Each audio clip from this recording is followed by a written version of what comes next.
সকল নিগম কল্পতৰু তাৰ ফলমহা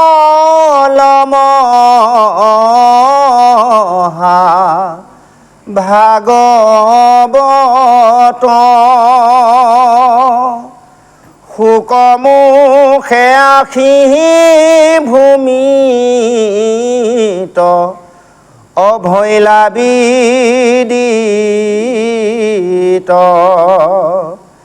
ৰসত চতুৰ যিটো জন কৃষ্ণৰ চৰণে দিয়া মন পৰম আনন্দে পিউক অৰসয়মিত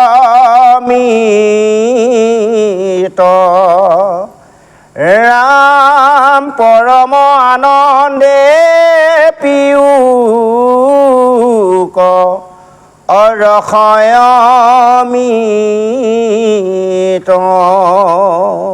জয় কৃষ্ণ। হে গুৰু সমস্ত মাতৃ সমস্ত। এই বনাশ্ৰম ধৰ্ম এই কথাখিনি গংগা তীৰত পৰীক্ষিত মহাৰাজক খুব গুৰুদেৱে কৈছিল। হে ৰাজন পৰীক্ষিত, যেতিয়া ৰাজসূয় যজ্ঞ সময়ত সেইজন যুধিষ্ঠিৰে নাৰদক এই কথাখিনি প্ৰশ্ন কৰিছিল আৰু নাৰদে উত্তৰ দি কৈছে যে হে ধৰ্মৰাজ যুধিষ্ঠিৰ, তোমাৰ মনৰ যিমান প্ৰশ্ন তুমি মোক কৰিলা মই সকলো তোমাক উত্তৰ দিলোঁ। সেই প্ৰহ্লাদৰ চৰিত্ৰৰ ওপৰত গোটেইখিনি ক'লোঁ, তুমি আনন্দৰ মনে শ্ৰৱণ কৰিলা। আৰু সমস্ত লোকৰ বনাশ্ৰম ধৰ্ম ইয়াক মই বুজাই কওঁ, আজি শুনা।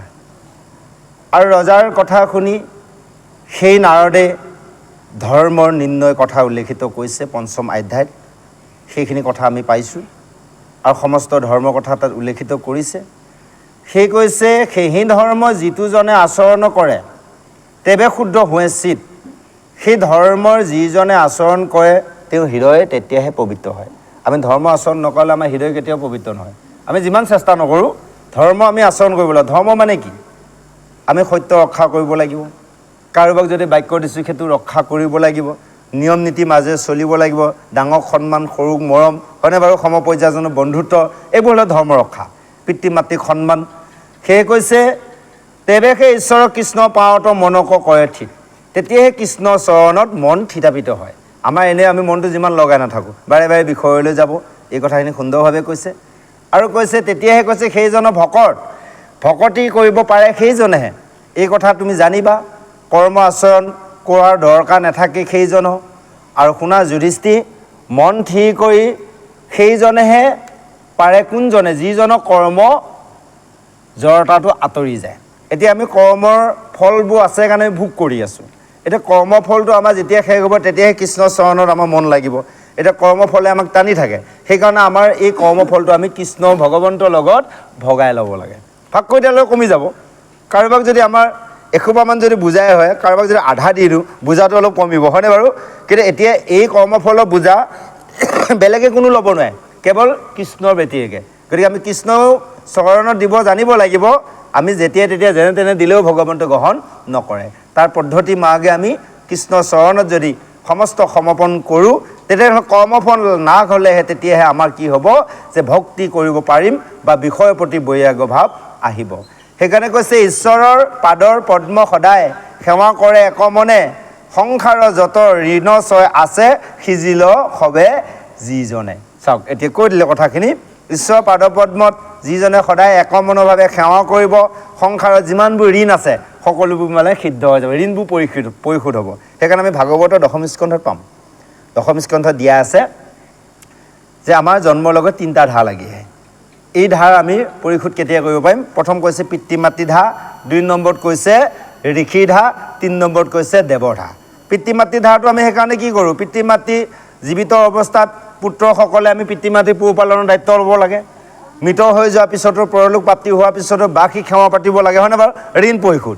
তাৰপিছত 2 নম্বৰ দি দিলে ঋষিধাৰ ঋষি হৈছে ভকত ভকত সেৱা আমি পাতি থাকিব লাগিব তেতিয়া ভকতৰ ধাৰ পৰিশোধ হ'ব ৩ নম্বৰ দিছে দেৱধা কোন দেৱধা কৃষ্ণদেৱৰ ধাৰ পৰিশোধ কৰিবলৈ আমি গুৰু সেৱা কৰি থাকিব লাগিব সেই কৈছে তেতিয়াহে আমাৰ এই ঋণবোৰ পৰিশোধ হ'ব আৰু মোৰ কথা শুনা হে ৰাজা যুধিষ্ঠিৰ তুমি মোৰ কথা শুনা পূৰ্বত মই পৰম সুন্দৰ মনোহৰ ৰূপে এজন কি পুৰুষ আছিলোঁ এই কথাটো পিছৰ পদত সুন্দৰভাৱে ছবিচন্দত ক'ব আহক আমি প্ৰভুজনৰ কণ্ঠে শ্ৰৱণ কৰোঁ জয় কৃষ্ণ লক্ষণ বৰ্ণন ছবি উপবহন নামে মই গন্ধবয়া আছিলোঁ পূৰ্বে পৰম গায়ন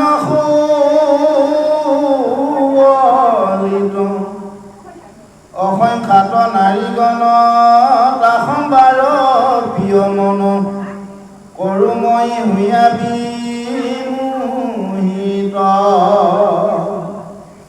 এক সময়ত পাছে দেৱৰ ভাৱমুখ বিশ্ব স্ৰষ্টা সবেদা কিলন্ত অপেচৰা গণসমে মই গৈলোঁ মনোৰমে হৰি গুণ গাইবে বুলি লন্ত মই তাক নাগাইলোঁ কামে অন্ধমতি হৈলোঁ ধৈ মালিক গাইলোঁ ৰংগ কৰি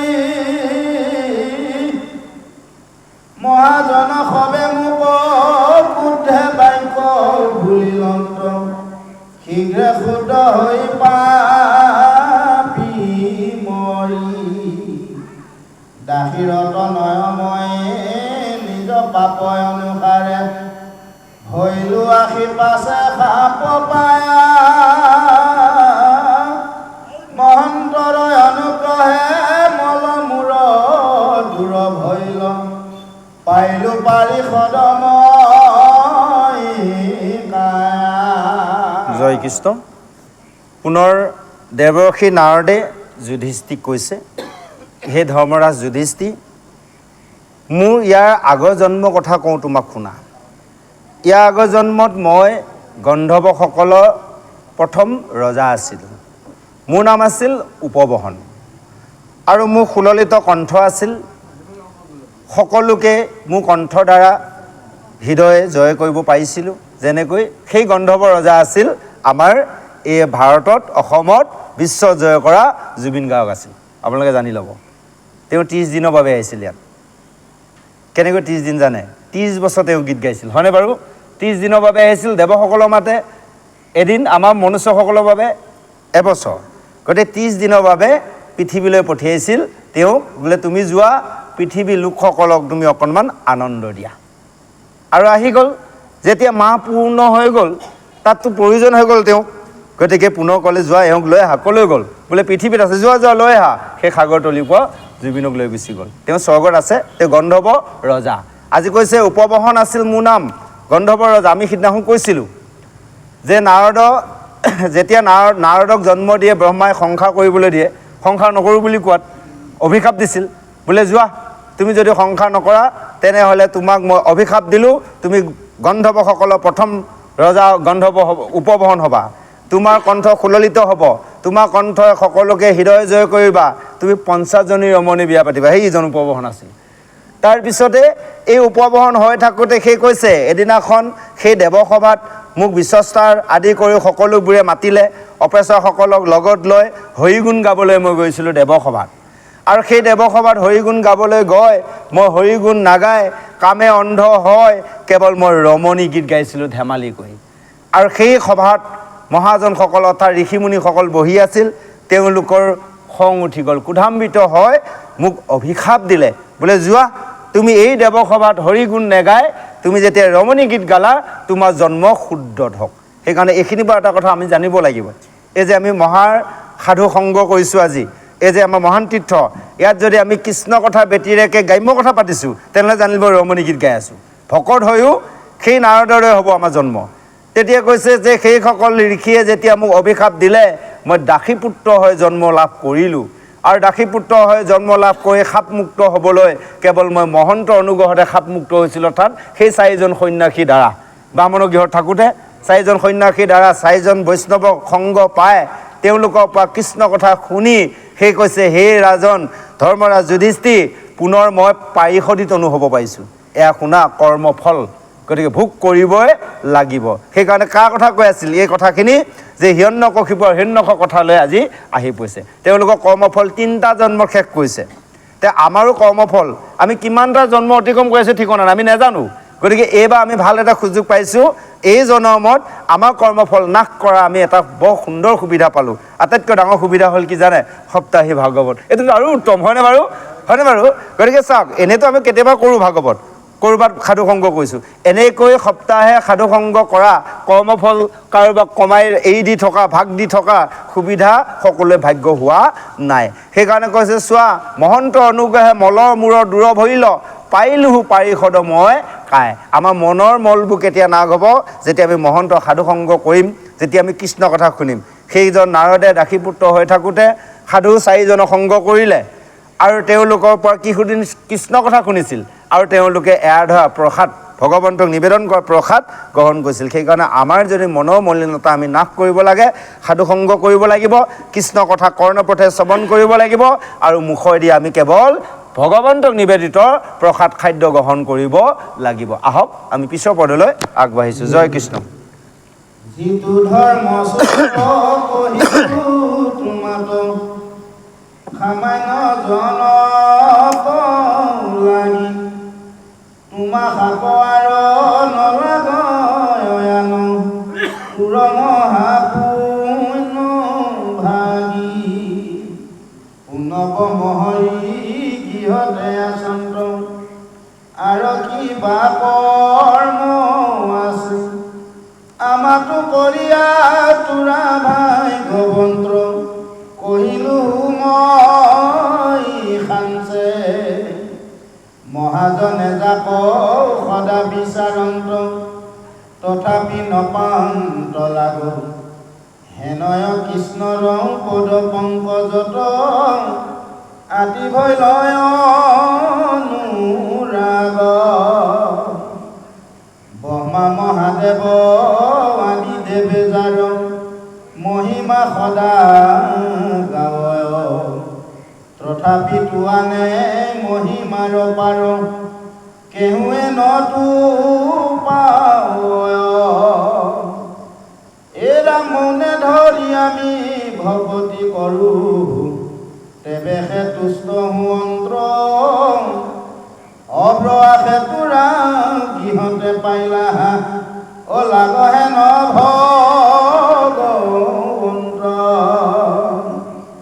ফুকনি গদতি শুনা পৰিচিত এহি মানে কৈলা নাৰদৰ বাণী শুনি মহামানী অযুধিষ্ঠিৰ ৰংগ ভৈলা পৰম সাদৰে নাৰদক পূজা মহাৰংগে কৰি লন্ত্ৰ কৃষ্ণত পৰম প্ৰেম উপজিলা ব্ৰহ্মা বুলি জানিল ৰাম কৃষ্ণ যুধিষ্ঠিৰ পাণ্ডৱ যতে কওঁ সবাতে অনুজ্ঞা লৈল সবেও নমিলা ঋষিৰ চৰণে নাৰদ লাৰিয়া গৈলা জয় কৃষ্ণ আৰু পুনৰ নাৰদে ধৰ্মৰাজ যুধিষ্ঠিক কৈছে হে ধৰ্মৰাজ যুধিষ্ঠিৰ এই যি ধৰ্মৰ কথা তোমাক ক'লোঁ এয়া সামান্য লোকসকলৰ বাবেহে কৈছোঁ তোমাৰ বাবে নহয় কাৰ কাৰণে কৈছে আমাৰ লোকসকলৰ বাবে কৈছে কাৰণ চোৱা তোমাক এই কথাখিনি প্ৰয়োজন নাই তুমি ইমান পুণ্যৱান কাৰণ যিজন পূৰ্ণ ব্ৰহ্ম হৈ তোমাৰ গৃহতে সদায় থাকে সেইজন কৃষ্ণ তোমালোকৰ লগতে সদায় আছে যিজন কৃষ্ণক পাবৰ বাবে সকলোৱে কিমান যোগ সাধন কৰিব লাগে আৰু মহাজনসকলে সদায় বিচাৰে তেওঁ চৰণ চিন্তা সদায় কৰে সেইজন কৃষ্ণ পাদপদ্মত আৰু ব্ৰহ্মা মহেশ্বৰেও সদায় সেৱাৰ কৰে যাৰ মহিমা সদায় গাই থাকে তথাপিতো তেওঁ মহিমা শেষ কৰিব নোৱাৰে আৰু আমিও ভকতসকলে মৌন হয় সেইজন ভগৱন্তক তুষ্ট হওক বুলি আমিও সদায় সেইজন ভগৱন্ত তুষ্ট হওক বুলি সদায় সেইজন ভগৱন্তৰ গুণ গাই ফুৰোঁ। সেইজন ভগৱন্তক তোমালোকে সদায় গৃহতে লগ পাই আছা। সেইকাৰণে এই ধৰ্মৰ কথা তোমাক প্ৰয়োজন নাই হে ৰাজন যুধিষ্ঠিৰ। কেৱল সামান্য লোকসকলৰ বাবেহে এই কথাখিনি তোমাৰ আগত মই আজি ব্যক্ত কৰিছোঁ। এই কথাখিনি শুকমুনিয়ে গংগা তীৰত পৰীক্ষিত মহাৰাজক কৈছে। কৈ এনেভাৱে মৌন হৈ ৰোৱাত পুনৰ নাৰদৰ বাণী শুনি সেইজন যুধিষ্ঠিৰ পৰম আনন্দিত হৈছে। এতিয়া যুধিষ্ঠিৰে পৰম সাদৰে নাৰদক আনন্দ মনে পূজা কৰিছে আৰু কৃষ্ণৰ পৰম প্ৰেম উপজিছে। সেইজন যুধিষ্ঠিৰে কৃষ্ণৰ পৰা পাণ্ডৱ সকলোৱে কৃষ্ণ অনুগ্ৰহ লৈ সকলোৱে কেৱল ঋষিসকলৰ চৰণত সেৱাৰ কৰিছে আৰু নাৰদকো পূজা কৰিলে আৰু নাৰদো সেই ঠাইৰ পৰা গুচি গ'ল। আহক পিছৰ পদলৈ আমি আগবাঢ়িছোঁ। যুধিষ্ঠিৰে পাছে ব্ৰহ্মাহে নজানি কৃষ্ণক পূজা কৰিলা ঋষিৰ বচন স্মৰি ঘনে ঘন নেতৰ নীৰ জৰিলা শুনা সভাপদ ভাগৱতৰ পদ হেলায়াতন কৰিবা বিচাৰ কৰিয়া আত্মন দিয়া পৰম সাৰ জানিবা মূৰবাই কবুলি নেৰিবা সমুলি ঈশ্বৰ গুণে নিৰ্মিলহ কদৰ্মে মিলহ বিষ্ণু পদ তাতয় আছে ফল দেখিয়া চাকেনে তাহাকো তেজয় যিটো বুদ্ধিমন্ত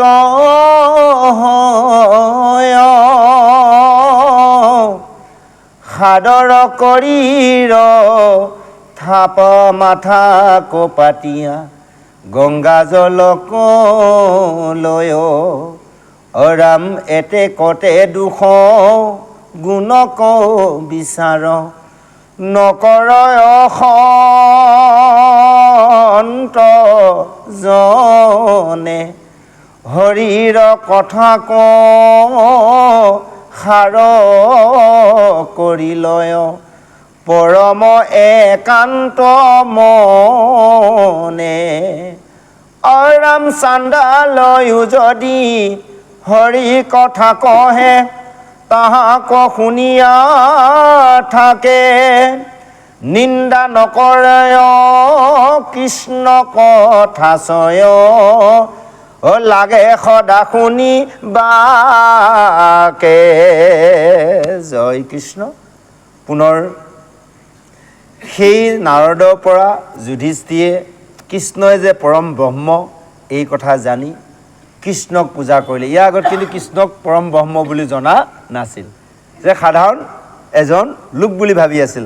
কাৰণ কিয় অৰ্জুনৰ বন্ধু যেতিয়া ভাইদেৱে ভাবি আছিল, জ্যেষ্ঠ ভাতৃ যুধিষ্ঠিক যেতিয়া দাদা হিচাপে সম্বোধন কৰিছিল, যেতিয়া নাৰদে পৰিচয় কৰাই দিলে এইজন সাধাৰণ মনুষ্য নহয়, এইজন হৈছে পৰম প্ৰভু ভগৱন্ত, এইজনকে সকলোৱে চিন্তা কৰে, এই কথা জানি যুধিষ্ঠিৰে কৃষ্ণক পূজা কৰিছে আৰু ঋষি বচন স্মৰণ কৰি অৰ্থাৎ নাৰদৰ কথা মনত পেলাই চিন্তা কৰি চকুৰে চকুলো বৈছে।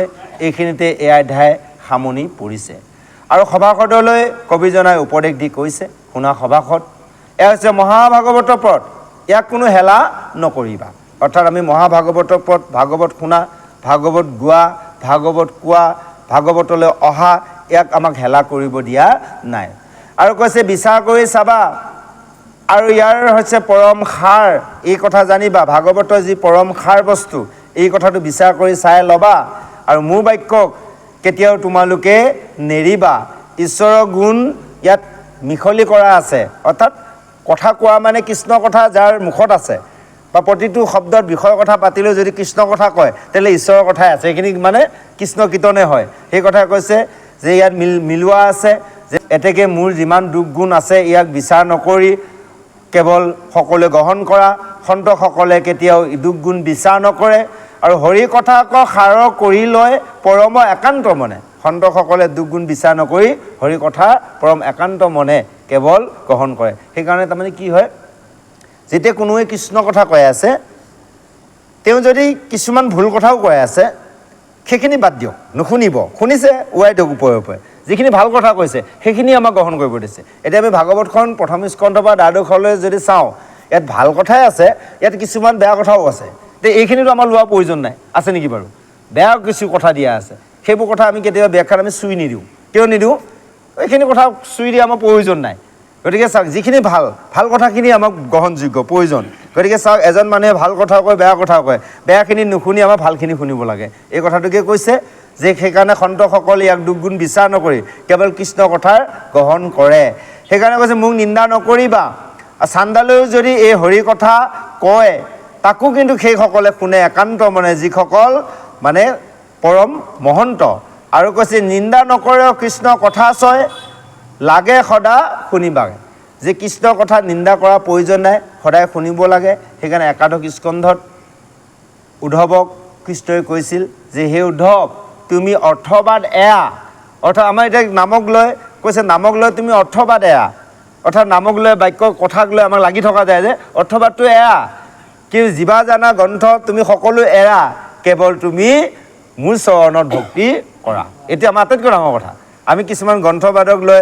আৰু পন্থীক লৈ এৰা বুলি কৈছে পন্থী কথাও কৈছে একাদশত যে পন্থীক লৈ লাগে এইটো বোলে অমুক পন্থী সেইটো তমুক পন্থী ভাগৱতত ইয়াত পন্থী কথা আহি নপৰে বাকী দিশত যোনে যি কৈ নাথাকক ভাগৱতত অৰ্থাৎ কৃষ্ণ কথা শ্ৰৱণ কীৰ্তনত ইয়াত পন্থী আৰু ইয়াতে হ'লে মানে নামক লৈ বাদ কৰা কোনো প্ৰয়োজন নাই আৰু কৈছে সদায় সেই কথা জানিবা সেইকাৰণে সদায় এই কৃষ্ণ কথা নিন্দা নকৰি সেইসকলে মহন্তসকলে চাণ্ডালৰ পৰাও কৃষ্ণ কথা শুনে আহক আমি পিছৰ পদলৈ আগবাঢ়িছোঁ কৃষ্ণ হাৰ কথা দান কৰন্ত মহন্তে দুঃখ সয়ন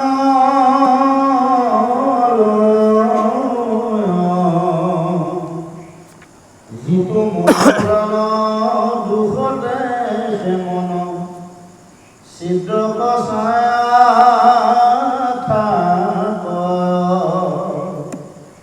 পণ্ডিত হব কৰো কাতৰ নিন্দা মুকন কৰিবা ভাগৱত গ্ৰন্থ যিমত গহন বিচাৰি সবে দেখিবা তথাপি উপহা অনুসাৰে পখি সততে উৰা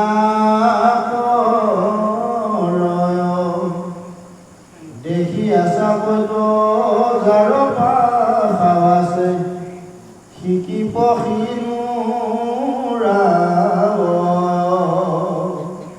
কিন্তু হৰি কথা মহাকুলক্ষণ অয়া পধৰা মতি অনুসাৰে যিমান পাৰ এতেকে হুৱে অমৰ ঘূৰজম ঘৰ প্ৰৱেশী পুনৰ হৰিত বিশ্বাস যাৰ বেদ বেদান্তৰ তৰ্ক পুৰাণৰ শ্ৰী ভাগৱত সাৰ এৰা কোননো পণ্ডিতে নিশ্চয় যে কৰি কহিবে অপপাৰায়ণ কৃষ্ণ সেৱা দিনে ইহাৰ অৰ্থ একো জনে নপাৰ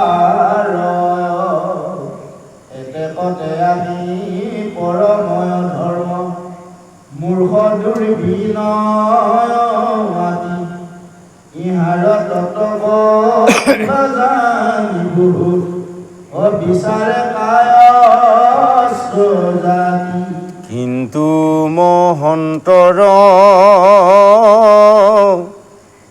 পাওঁ অনুসাৰে কৃষ্ণৰ পদ স্মৰণে কিঞ্চিত কিঞ্চিত অৰ্থ ব্যক্ত কৰিলোঁ পৰায়ৰ নিবন্ধে সাৱশেষে কিবা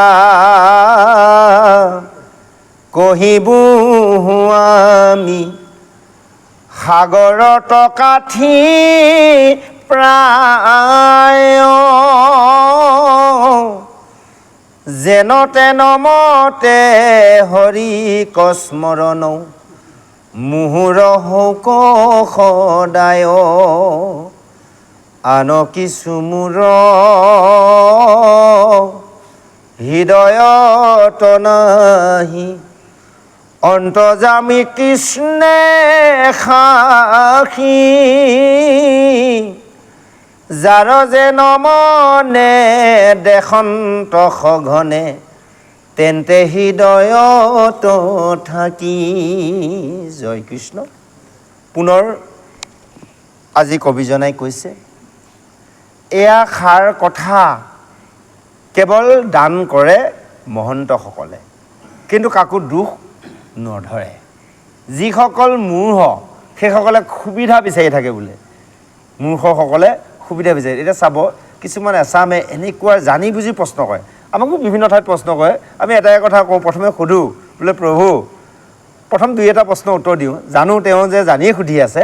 শেষত কওঁ যে প্ৰভু আপুনি বুজিবলৈ সুধিছে নে যুঁজিবলৈ সুধিছে? ডাইৰেক্ট প্ৰশ্ন কৰোঁ মই। যদি আপুনি যুঁজিবলৈ সুধিছে, প্ৰভু আমাৰ যুঁজা শক্তি নাই। যদি বুজিবলৈ সুধিছে তেতিয়াহ'লে উত্তৰ দিওঁ। আপুনি জানি সুধি আছে, ডাইৰেক্ট কৈ দিওঁ। কাৰণ যিমান প্ৰশ্ন কৰিব লাগে ভাগৱতত, সেই সময়ত গংগা তীৰত পৰীক্ষিতে শোকক কৰিলে, হয়নে বাৰু? নমখ্যা অৰণ্যত 28,000 ঋষিমুনিয়ে শোতক কৰিলে। আৰু ইফালে হ'ল কি আপোনাৰ হৰিদ্বাৰত বিদুৰে মৈত্ৰক প্ৰশ্ন কৰিলে। আমাৰো প্ৰশ্ন কৰিবলৈ কি আছে? ইয়াতে যদি কোনোবাখিনি কথা অলপ বুজা খেলি মেলি হৈছে, তাক সুধিব পাৰি, বোলে আপুনি কৈ গ'লে কথাখিনি ভালদৰে বুজি নাপালোঁ, অকণমান বুজাই দিয়ক, সেইটো ক'ব পাৰি। কিছুমান অবান্ত প্ৰশ্ন আনে কিছুমান, আমি বুজি পাওঁ। পদত কৈছে যিটো মূঢ়জন দুখে তেখে মন ছিদ্ৰ ছায়া থাকে, বিচাৰিয়ে থাকে সুবিধা। তাৰমানে যিসকল মহামূৰ্খ বুলি কৈছে, সেইকাৰণে কৈছে অল্পবিদ্যা ভয়ংকৰ। সেইকাৰণে কৈছে যিসকল পণ্ডিত সেইসকলে কেতিয়াও কাকো দুখ আচৰণ নকৰে। আজি সেইকাৰণে মই সেইসকল পণ্ডিতৰ চৰণত নিবেদন কৰিছোঁ। এয়া ভাগৱত গ্ৰন্থৰ সেইসকলে বিচাৰ কৰি দেখি সকলোৱে কৈছে গ্ৰন্থ ভাগৱত যিমত গ্ৰহণ বিচাৰ সবে দেখিয়া, যে এই গ্ৰন্থৰ ভাগৱত গ্ৰন্থৰ কেনেকৈ গ্ৰহণ কৰিব লাগে বিচাৰ কৰি ইয়াক গ্ৰহণ কৰা। তথাপিতো পক্ষী পাখাৰ অনুসাৰে উৰে। আজিও মোৰ সীমিত সামান্য জ্ঞানৰ পৰা এইকণ মই আগবঢ়ালোঁ। আৰু দেখি আছে সেই পক্ষীসকলে যাৰ যাৰ পাখি আছে সেইসকলেতো নোৱাকৈ থকা নাই, উৰিছে, হয়নে বাৰু? পাখি থকা মানে যেনেকৈ গৰুণ্ডে যিমান উৰিব, বাকী টিপচীয়েতো উৰিব নোৱাৰে, অকণমান হ'লেতো উৰিছে। সেইকাৰণে কৈছে যে পক্ষী যেনেকৈ পাখাৰ অনুসাৰে উৰিছে, আজি তেনেকৈ আমাৰো সীমিত জ্ঞানৰ পৰা এইকণ ভাগৱতৰ পদ আমি আগবঢ়ালোঁ। আৰু কৈছে কিন্তু হৰি কথা মহাষোল্লখন আকৌ ধৰা সদা নৰ, যে হৰি কথা হৈছে মহাষোল্লখন। ইয়াক সকলো নৰসকলে সকলোৱে সদায় স্থিৰ কৰি লোৱা ধৰা আৰু মনটো সদায় কৃষ্ণ চৰণত নিবেদন কৰা, এয়া হৈছে অমৰ অমৃত। অমৰ হ'ব পৰা শাস্ত্ৰখন হৈছে কেৱল ভাগৱত। আৰু ঘূৰ জমৰ নৰকৰ পৰা কেৱল বাচিব পাৰিবা যদি হৰিত বিশ্বাস কৰা। সেইকাৰণে কৈছে বিশ্বাসে মিলয় হৰি তৰ্কে বহু দু। আৰু কৈছে বেদ বেদান্ত তৰ্ক পুৰাণ শ্ৰী ভাগৱত, এয়া ভাগৱতৰ হৈছে মূল সাৰ বস্তু। কোনজন পণ্ডিত আছে ইয়াক নিশ্চয় কৰি সকলো ক'ব পাৰে? কোনো নোৱাৰে। কেৱল কৃষ্ণ সেৱাৰ বিনে ইয়াৰ অৰ্থ একোৱে কিন্তু নাজানে, কেৱল কৃষ্ণ সেৱাৰ বেটিয়েকে। কাৰণ কৃষ্ণৰ ভকতজনেহে এই ভাগৱতৰ তত্ত্ব কৃষ্ণৰ মুহূৰ্তৰ কথা বুজি পায়। যে ভকত নোহোৱালে আমি বুজি নাপাওঁ। আগতে ভাবোঁ আৰু এইসকলৰ কাম নাই আৰু ৰাতি ৰাতি চিঞৰি চিঞৰি ভাগৱত পঢ়ি থাকে, শুনি থাকোঁ। আগতে অখণ্ড পাঠে বেছি হয়। আমি তেতিয়া ভাগৱতৰ ভাগৱত দেখাও নাই, ভাগৱত এখন শাস্ত্ৰ বুলিও ভালদৰে নেজানো। তেতিয়া শুনি থাকোঁ ডেকা অৱস্থাত। 7 দিন অখণ্ড পাতে, ব্যাখ্যা পাঠ নহয়, অখণ্ড ভাগৱত ব্যাখ্যা নহয়। ভাবোঁ বা এইসকলৰ কাম নাই না, কেনেকৈনো ৰাতিটো 3 দিন 7 দিন গাই আছে, কাম নাই বুলিহে ভাবোঁ আমি, কিন্তু একো বুজি নাপাওঁ। যেতিয়া লাহে লাহে ভাগৱতৰ ওচৰ চাপিলোঁ, এতিয়াহে বুজি পাইছোঁ ভাগৱতৰ কিমান মহত্ব, কৃষ্ণৰ কিমান মহিমা। এনেতো কোনোবাই কৈ থাকিলেও আমি বুজি নাপাওঁ, কিন্তু এতিয়া আকৌ কৃষ্ণৰ কথা আমি ভাল পোৱা হৈছোঁ। কিহৰ কাৰণে? কৃষ্ণৰ চৰণত আমি যেতিয়া ভক্তি কৰিবলৈ আগবাঢ়িছোঁ, কৃষ্ণৰ কথা আমাৰ মনলৈ ভাল লগা হৈছে। সেইকাৰণে কৈছে যে ইয়াৰ কৈছে কৃষ্ণ সেৱাৰ ব্যতিৰেকে ইয়াৰ অৰ্থ কোনেও জানিব নোৱাৰে। এতেকে আমি পৰম অধম। আজি কবিজনাই কৈছে সেইকাৰণে জানিবা আমি হৈছোঁ এজন পৰম অধম মহামূৰ্খ। ইয়াৰ তত্ত্ব কি জানিব পাৰোঁ, বিচাৰত কায়স্থ জাতি আমি। সেইকাৰণে কৈছে কিন্তু মহন্ত কৃপা অনুসাৰে কৃষ্ণ পদ স্মৰণে কিঞ্চিত কিঞ্চিত অৰ্থ ব্যক্ত কৰিলোঁ পৰাৰ নিবন্ধে। কিন্তু মহন্তৰ সকলো কৃপাৰ অনুসাৰে আজি কৃষ্ণৰ চৰণ স্মৰণ কৰি অকণমান অকণমান অৰ্থ ব্যক্ত কৰিলোঁ পদবন্ধে। আৰু সকলোৱে সবিশেষ জানিব বা ক'বৰ কাৰণে খাদ্য শক্তি নাই। যেনেকৈ সাগৰত এডাল কাঠিলৈ চৰিলৈ জুখি পোৱাৰ দৰে আমাৰ এই মহান সাগৰ গ্ৰন্থখনক এইখিনি আমি সম্পূৰ্ণ প্ৰকাশ কৰা বা বুজাই দিয়া আমাৰ খাদ্য শক্তি নাই। যাতে যেনে তেনে কৰি হৰিক অকণমান স্মৰণ কৰা এইকণ শক্তি সদায় মোৰ যাতে হয়। আন কিছু মোৰ হৃদয়তে নাহি, মোৰ হৃদয়ে অন্য কিছু চিন্তা নাই, কেৱল অন্তৰ্যামী কৃষ্ণই যে সাক্ষী আছে এই কথাটো মই ভাবোঁ। আৰু যাৰ যেন মনে দেশন্ত সঘনে তেন্তে হৃদয়ত থাকি। যোনে যেনেভাৱে বিচাৰে ভগৱন্তক তেনেভাৱে পাব। সেইজন ভগৱন্ত সকলো হৃদয়তে আছে। প্ৰভুজনে অকণমান আগত ঘোষাই ফাঁকি গাইছিল, তুমি সৰ্বসাক্ষী, হয়নে বাৰু? যে তুমি সৰ্বসাক্ষী আত্মা শিকিখেক জানাহ মোৰ চিতক, শৰণাগতক মই আতুৰক উপেক্ষা কৰা কৃষক। গতিকে আত্মা শিকিখেক হয় সেইজন ভগৱন্ত আছে। এই কথাখিনি উল্লেখিত কৈছে। যাৰ